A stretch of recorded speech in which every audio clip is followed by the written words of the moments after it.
Heather from booktubes, and today is my last monthly anticipated releases video. I'm ready to be done with this series, but it's a little bit bittersweet because I have absolutely loved bringing awareness to new releases, especially of underrepresented, not as well known indie authors.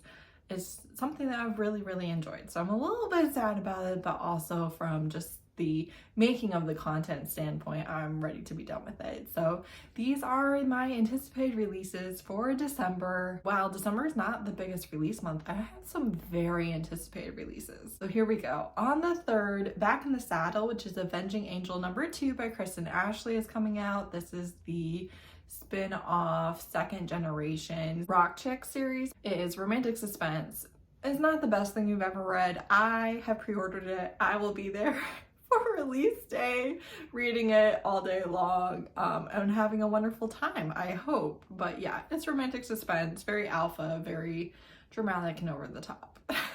Also on the 3rd, I have How to Steal a Galaxy, which is Chaotic Orbits #2 by Beth Revis. This, I just read the first book, and the 3rd book comes out in 2025. These are under 200 pages. They are a romantic space heist con. Main character knows more than she appears to, and it was just very fun. I had a wonderful time with the first book. I just read it yesterday, and I really just had such a great time. I immediately went to get book 2, and it wasn't out yet, but it is coming out next week, basically. So I'm really excited about that. I already put it on hold at the library, and I will again be reading this hopefully like right on release day, or maybe the next day, since I have 2 very anticipated releases, which is exciting for me because let me tell you, I've not been having the best luck trying to find books to read.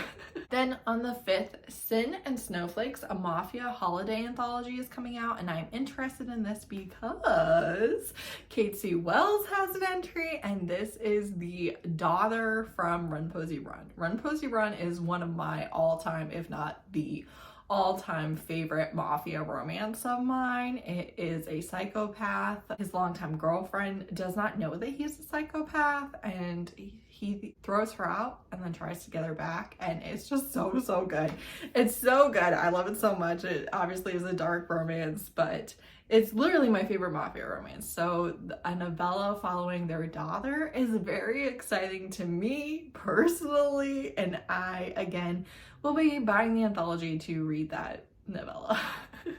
Then on the 17th, A Cruel Thirst by Angela Montoya is out. This is a standalone fantasy romance. I really loved her standalone fantasy romance last year. It is YA, so know that going in, but it's on the upper end because you're dealing with like 18, 19, 20-year-olds. One, I absolutely love this cover. I think that her covers are stunning. Second of all, I really liked the way in that book that I have read that she incorporated Latinx characters and settings and etc. into her fantasy. Just absolutely loved it. So this is a vampire and a vampire slayer, as we've seen before, but because I just loved, like, was absolutely delighted by her first book, I'm very excited for this one. I was denied an arc, but I will not hold that against her. On NetGalley. Not like she personally was like, Heather, no.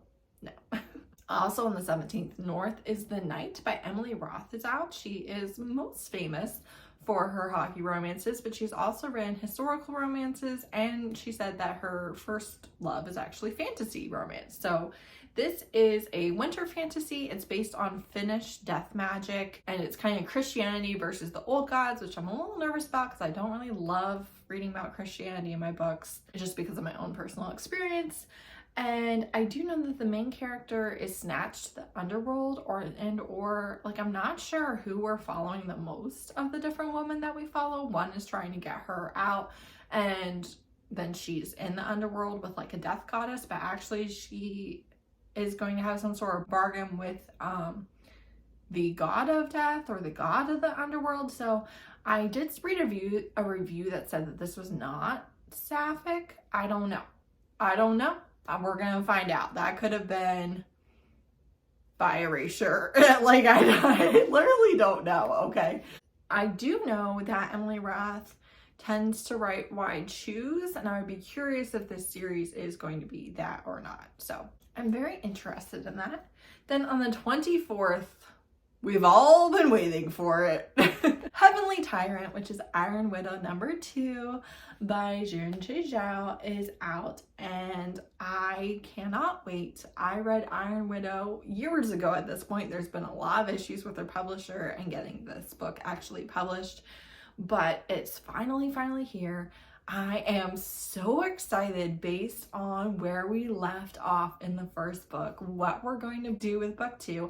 I follow them on social media, and the teasers that they've had for this just like speak to me. I'm just very excited about it. This is again older YA fantasy, and in book 1 you have a young girl basically who her sister dies, and she sets out on a path of revenge and vengeance for her sister, but even more than that, just to kind of topple the patriarchy and the very abusive system that she lives under. And she does this by having a surprising amount of power, right? There's a lot of sci-fi influence, and you are dealing with mechs and things like that, but I just loved our characters so much and was rooting for them, and really liked, especially our main character, the choices that she made, because I feel like sometimes I'm very annoyed by main characters who are on some path of revenge or who are living in an abusive system,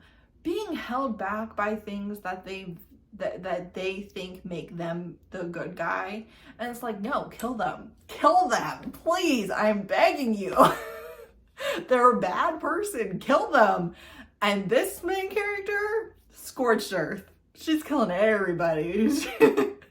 She does not care. She does not care. And I appreciate that. I like that. I'm excited to read more of that.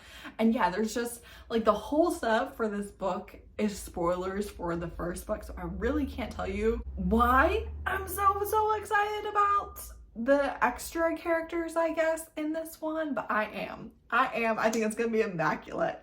And yeah, just like, this is the type of character that I want to read, and it's based on the only female emperor in Chinese history, or the first one or the other. Absolutely fascinating. I can't wait. I cannot wait. I want this book. I've wanted this book for years.